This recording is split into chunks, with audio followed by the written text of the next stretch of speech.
Naomi Ellsworth estaba acostumbrada a cruzar zonas de guerra entre el sonido de las explosiones, tomando decisiones que involucraban cientos de vidas con sangre fría y precisión.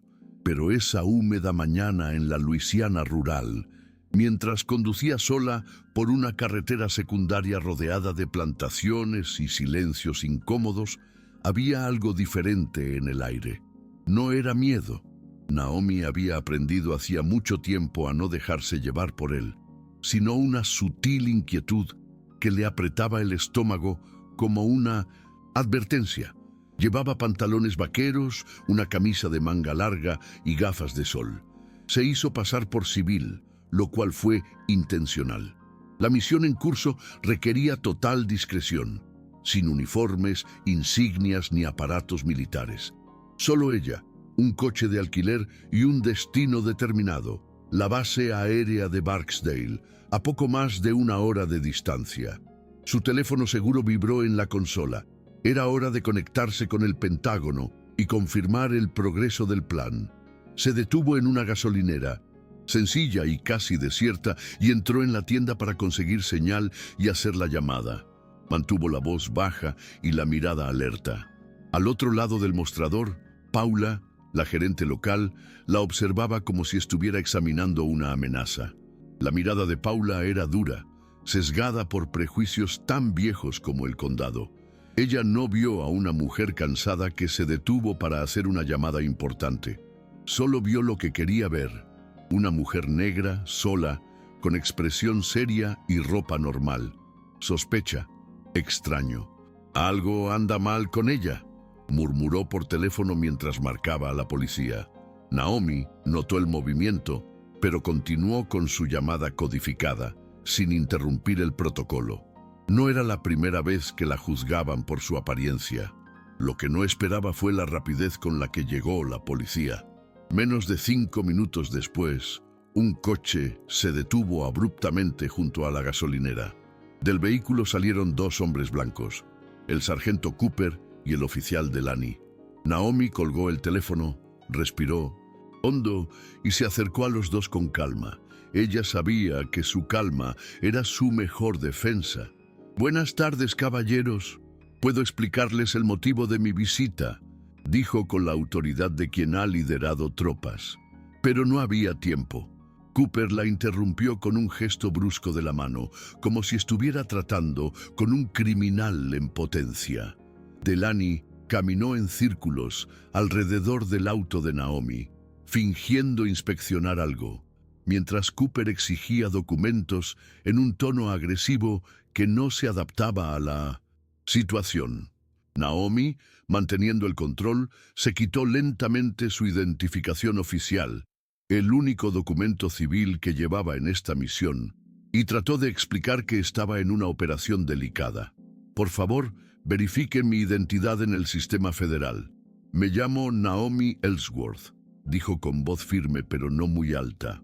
Cooper tomó el documento sin mirarlo y lo arrojó con desprecio. «Esto no vale nada. ¿Crees que puedes engañarnos con esta pequeña historia?», se burló. Delaney se acercó y los 2 comenzaron a interrogarla de manera desordenada, como si estuvieran frente a una amenaza. Naomi intentó mantener su postura, incluso mientras sentía que su corazón se aceleraba. Ya había vivido situaciones extremas en países en guerra, pero pocas veces había sentido tanto frío y tanta humillación personal como en aquel momento. Todo por el color de su piel y el lugar en el que se encontraba.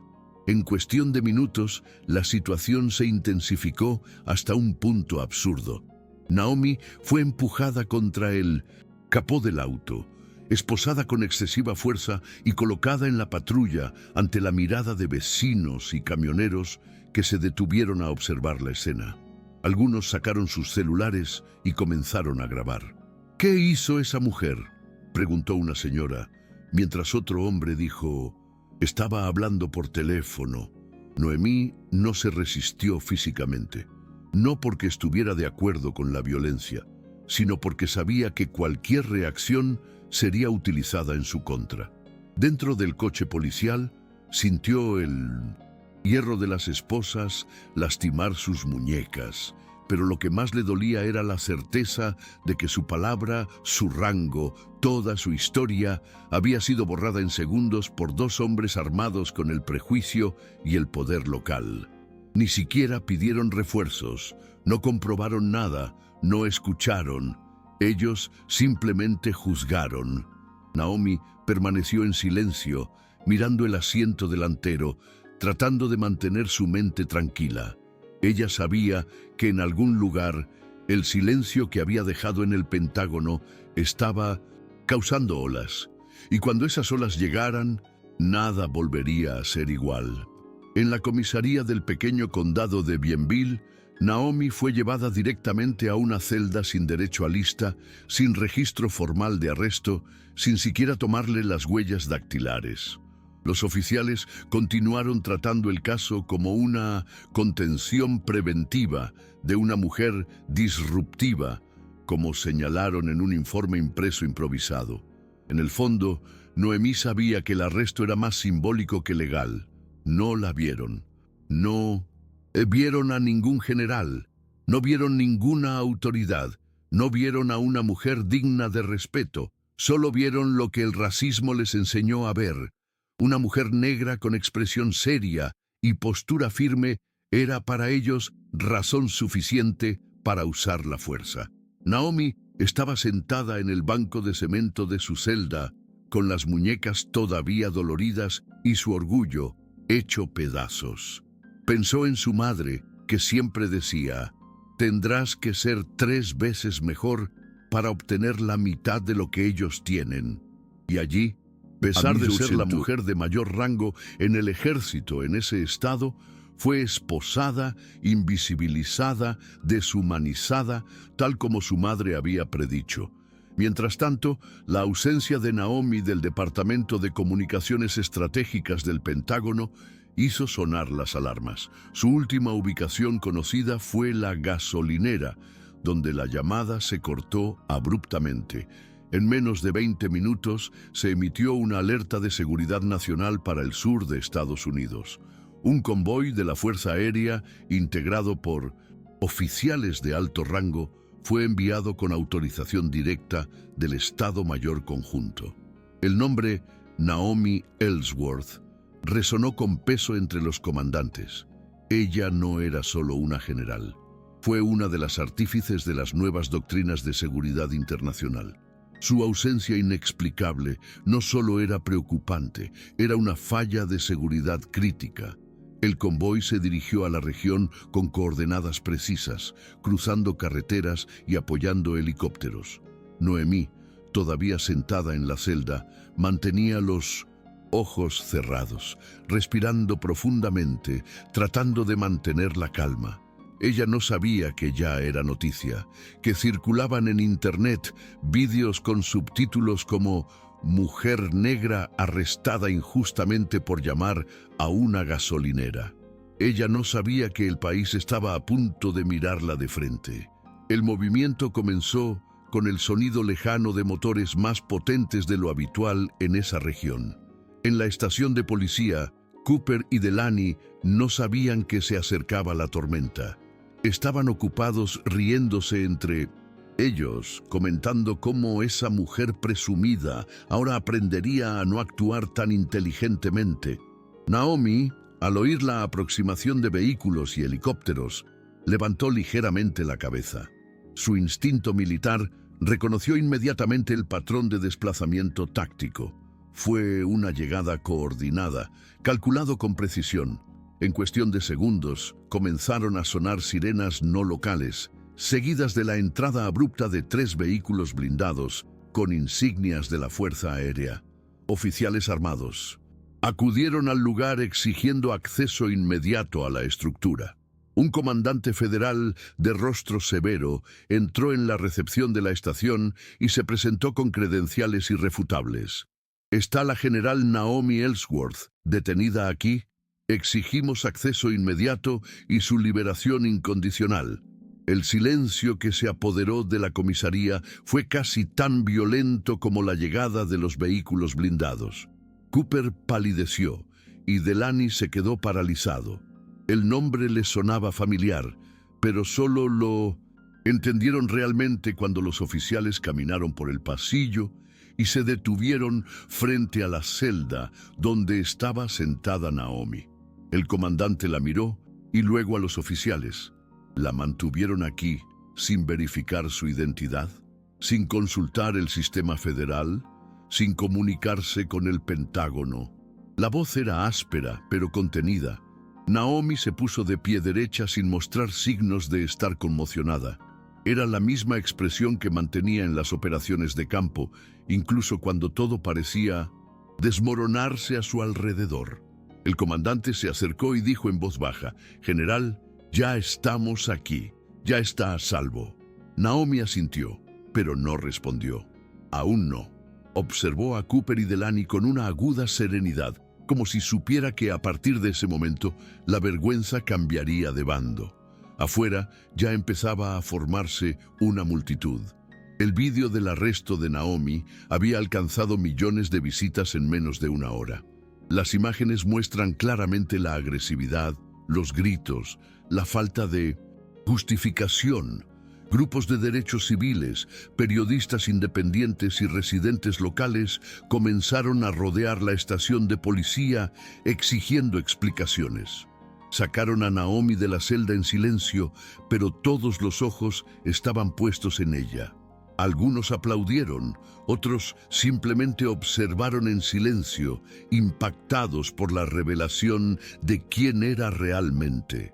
Dentro del vehículo oficial, mientras el convoy se preparaba para partir, un asesor del Departamento de Defensa le sugirió que permaneciera en silencio hasta que se emitiera la comunicación oficial. «Deja que las Fuerzas Armadas hablen por ti. Es más seguro». Naomi lo miró por unos segundos y luego miró hacia la ventana. La seguridad ya no es el problema. La visibilidad sí lo es. Horas más tarde, en Washington, se convocó apresuradamente una conferencia de prensa.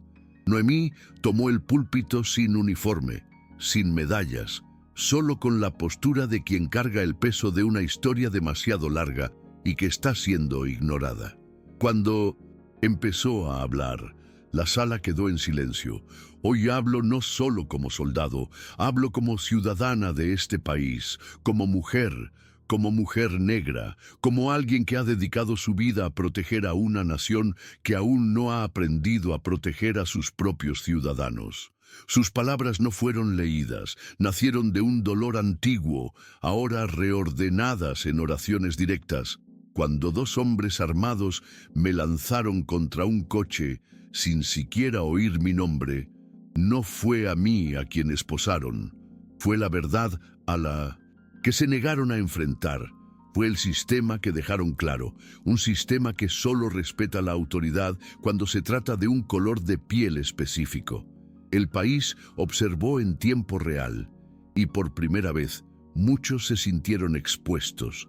Mientras Naomi hablaba, rostros tensos llenaron la sala de prensa. Algunos reporteros bajaron la mirada, otros registraron cada palabra en silencio, conscientes de que estaban presenciando algo histórico. Afuera, una multitud se reunió frente al edificio del Departamento de Defensa con carteles improvisados y cánticos de apoyo. En un tiempo récord comenzaron a formarse movimientos civiles que exigían responsabilidades inmediatas de los policías implicados. Noemí terminó su discurso sin dramatismos, sin lágrimas, sin autopromoción, solo con la firmeza de quien ya había enfrentado guerras externas e internas y sabía exactamente dónde le dolía más. No pido reconocimiento, exijo rendición de cuentas, porque si a mí, con 4 estrellas en el hombro, me pueden esposar en segundos, imagínense a quienes ni siquiera tienen voz. Ella bajó del púlpito entre aplausos moderados y respetuosos. Era el tipo de silencio que viene después del impacto, el silencio de alguien que finalmente entiende la magnitud del problema. Ese mismo día, el Congreso anunció la apertura de una investigación formal sobre prácticas racistas en comisarías del interior. Cooper y Delaney fueron suspendidos inmediatamente de sus funciones, y la gerente de la gasolinera, Paula, también fue citada a testificar por denuncia falsa de un delito, pero Noemí no celebró. Para ella, eso no fue una victoria, fue solo el mínimo indispensable. Pasó la tarde reuniéndose con representantes de organismos civiles, abogados, comandantes militares y activistas. Quería asegurarme de que el caso no fuera devorado por la burocracia ni ahogado por notas explicativas. Más tarde esa noche, sentada sola en un banco cerca del monumento a Lincoln, finalmente se quitó los zapatos y respiró profundamente. El cuerpo dolía, las muñecas todavía estaban marcadas, pero la mente estaba despierta. Sabía que su vida nunca volvería a ser la misma, y más que eso, sabía que ahora representaba algo más grande que su propia historia. Se había convertido en un símbolo, no por elección, sino por urgencia. A medida que avanzaba la noche, las emisoras nacionales transmitían especiales sobre el caso, reconstruyendo los hechos basándose en videos amateurs, registros de la estación de policía y el discurso de Naomi. Las entrevistas con expertos en justicia racial, personal militar retirado y líderes de movimientos sociales ocuparon los horarios de máxima audiencia. Por primera vez en décadas, un general negro se convirtió en el centro de un debate que no implicó una guerra externa, sino más bien una batalla interna por el reconocimiento y la dignidad. Noemí observaba todo desde lejos, sin albergar vanidad. Su teléfono vibró con mensajes de apoyo de compañeros militares, activistas, incluso jefes de Estado de otros países. Pero lo que más la conmovió fue una llamada telefónica inesperada. Su hermana, que siempre había temido que Naomi fuera borrada por un país que no sabía cómo tratar con las mujeres negras en el poder, simplemente dijo: «Te vi hoy, y creo que el mundo también te vio». Al día siguiente, las redes sociales explotaron con el hashtag «Naomi is not alone». Los jóvenes de las escuelas públicas comenzaron a escribir ensayos sobre ella. Las universidades han anunciado seminarios sobre racismo institucional en las fuerzas de seguridad. Las organizaciones de la sociedad civil han lanzado campañas de recaudación de fondos para financiar acciones legales contra prácticas discriminatorias similares. Naomi, por su parte, rechazó entrevistas exclusivas, premios o honores simbólicos. Solo quería una cosa: continuidad. Solicitó una audiencia directa con el Departamento de Justicia para discutir medidas concretas e inició conversaciones con el alto mando sobre nuevos protocolos para identificar y acercarse a personal militar en zonas de riesgo fuera del uniforme. No fue una venganza personal, fue una estrategia, porque si Noemí, con todo su rango, pudo ser deshumanizada en segundos, cualquier ciudadano invisible podría ser silenciado para siempre sin dejar rastro. Ella lo sabía, y ya no podía fingir que era una excepción. El impacto de las acciones de Noemí comenzó a sentirse en frentes inesperados. Dentro de las propias Fuerzas Armadas, los oficiales subalternos empezaron a denunciar experiencias similares de racismo encubierto, discriminación regional y abuso de poder por parte de las autoridades locales cuando no estaban de servicio. Por primera vez, ha surgido una propuesta para crear una oficina del Defensor del Pueblo Militar Independiente enfocada en casos de prejuicio y trato desigual contra miembros de las Fuerzas Armadas, especialmente personas negras y latinas. Naomi fue invitada a presidir el comité responsable de esta estructura. Aceptó con una condición: quiero escuchar, no ser oída. Quiero que estas voces invisibles salgan a la superficie, sin miedo, sin filtro, sin uniforme. Sabía que no bastaba con hacer espacio. Tenía que asegurarse de que estuviera realmente ocupado. Mientras tanto, en el condado de Bienville, la realidad era diferente. La comisaría fue blanco de protestas diarias, y los dirigentes locales se enfrentaron a la presión directa de los agentes federales. Cooper y Delaney fueron acusados formalmente de abuso de autoridad, encarcelamiento ilegal y ocultación de identidad, y sus nombres fueron hechos públicos. Paula, la jefa de la emisora, perdió su trabajo tras una investigación interna y declaró en un vídeo que solo actuó por instinto. Fue este instinto, racista y profundamente arraigado, el que Naomi expuso con su experiencia.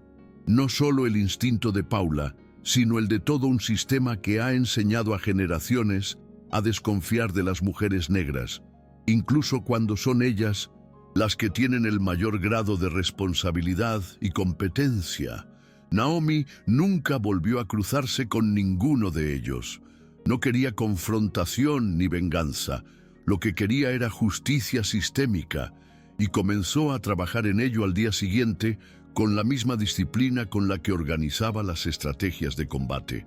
Naomi regresó al cuartel general de la Fuerza Aérea 3 días después, ahora como referente de liderazgo en tiempos de crisis interna.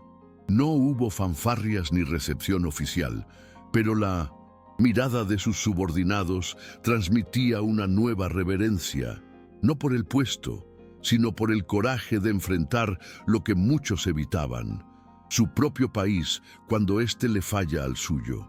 En los pasillos de la base, los soldados se acercaban en silencio para dar las gracias, compartir historias o simplemente decir gracias por no guardar silencio.